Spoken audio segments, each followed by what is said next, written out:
नमस्कार मंडळी.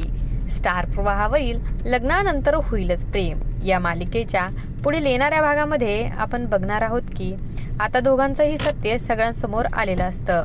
तर आता जीवा आणि काव्या हात जोडून नंदिनी ताईची माफी मागत असतात, पण मात्र नंदिनी आता त्यांना काही माफ करत नसते आणि आता काव्याच्या हातून स्वतःच्या थोबाडीत ती मारून घेत असते. तर काव्या अडवण्याचा प्रयत्न करत असते की नंदिनी ताई तू हे काय करतेस. नंदिनी रडतच म्हणते की याच लायकीची आहे मी.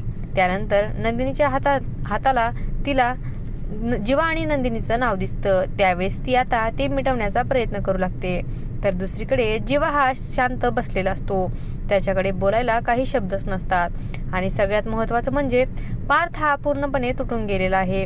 सगळेच त्याला धीर देण्याचा प्रयत्न करत असतात, पण मात्र तो आता काही ऐकून घेत नाही. खरं तर तो राग करावा की वाईट वाटावं हाच विचार करत असतो. एकीकडे सगळ्यात जास्त प्रेम करणारा जीवा तर दुसरीकडे काव्या, या दोघांनी मिळून त्याचा विश्वासघात केलेला असतो. त्यामुळे तो पूर्णपणे तुटून गेलेला आहे. तर नंदिनी जीवाला बघत मला आता यापुढे तुमच्या दोघांचं तोंडही बघायचं नाही असं म्हणते. तर मित्रांनो, आणखी या मालिकेत काय काय होणार हे बघायचं असेल तर आपल्या चॅनलला नक्की सबस्क्राईब करा आणि व्हिडिओ आवडला असेल तर लाईक करायला विसरू नका. धन्यवाद.